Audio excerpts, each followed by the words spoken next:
Hello, is Scorpio, Sun, Moon, Rising, and Venus signs. Kamusta kayo? Sana po ay nasa mabuti kayong kalagayan. Welcome back po sa Star Tarot.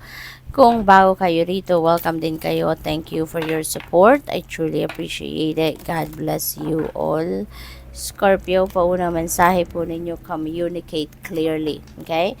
So, ito yung panawagan sa inyo sa ngayon. No? Sa larangan ng pakikipag-usap, pakikipag-communicate, baka doon kayo medyo nagkukulang. No? Kaya panawagan ito sa inyo. Communicate clearly and effectively para nang sa gayon, mas mabilis kayong magkaintindihan ng kung sino man ang kausap ninyo. Okay? Ipahayag ninyo kung ano talaga yung sa loobin ninyo, kung ano yung laman ng isip, no, at ng damdamin ninyo para nang sa gayon mas maintindihan kayo ng mabilis ng kung sino man. Okay? What else? We have big happy changes. Ayan. So, merong mga malalaking pagbabago. Merong masasaya at malalaking pagbabago na mangyayari sa buhay ninyo sa ngayon. So, that could be in various areas of life.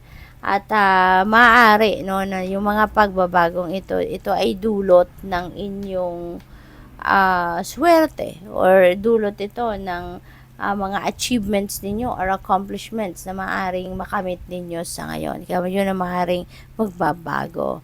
Maaari din na meron dito mga financial blessings or financial opportunities na magdadala sa inyo ng abundance and prosperity at maaring along those areas din, no, yung pagbabagong ito.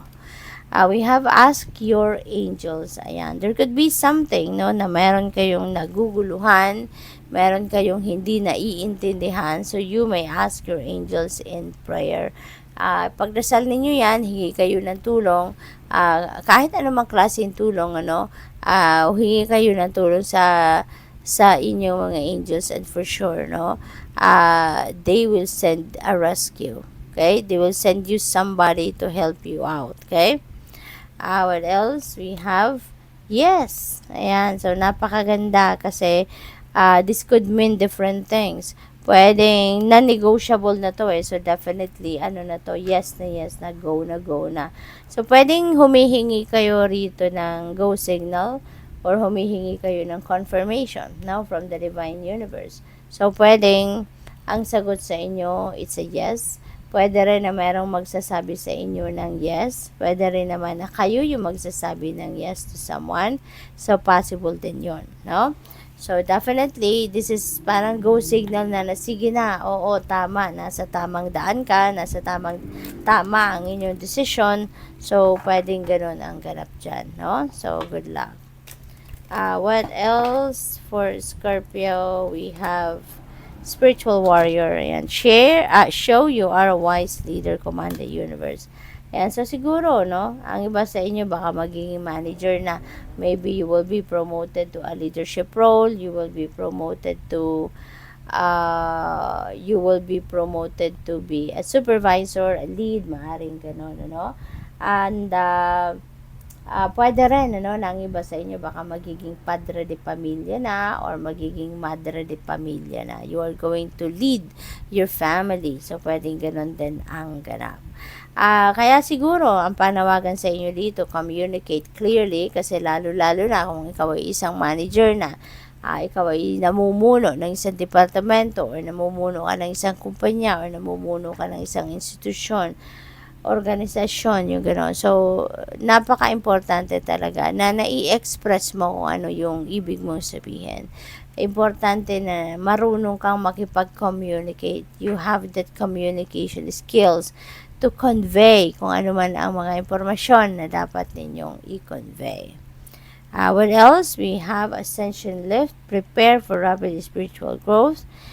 Be ready for opportunities. Ayan. So, marami ang pwedeng oportunidad na dadating sa buhay ninyo dito, no? So, that could be related to anything. Pwedeng, pwedeng related sa self-empowerment. Pwedeng ganon. Or pwede rin na pagbabago sa sarili ninyo, diba? Pwedeng ganon. Or pwede rin na this is opportunity para kayo ay magkaroon ng pagkakataon na i-develop pa ang inyong sarili, i-develop pa yung mga talents, skills, and gifts inyo. So, it could be in any area of life, okay? New opportunities, ayan na nga. Speaking of opportunities, so marami talagang oportunidad ang pwedeng dadating sa inyo rito at maaaring yan ay sa iba-ibang parte ng buhay ninyo, okay? Declutter your life, ito yung panawagan sa inyo. Claim sa magical doorway. Ayan, so para makapasok no yung mga bagong oportunidad na to sa buhay ninyo, you need to release something. You need to release someone, no, or a situation or gamit or whatever, no, a bagay sa buhay ninyo. Something na hindi na nagsiserve ng inyong best interest must go para nang sa ganun. Ayan, mag-welcome kayo ng mga bago. So, what else? We have anchored relationship. Ayan na nga, let go. Kapanahon na para mag-release ka, mag-declutter ka ng buhay mo, let go. Tapusin mo na, putulin mo na ang inyong relationship with someone or relationship mo sa isang bagay, di ba? Na matagal mo na sigurong ginagamit, matagal mo na nakakasama sa buhay, pero sa ngayon, maybe it's just a clutter na lang sa buhay mo. So, panahon na para i-release mo to para makapag-make room ka sa bago, no? Sa mga bagong ganap, bagong bagay, bagong relationship, bagong opportunities. So, good luck. Thank you for watching. Love and light. Namaste.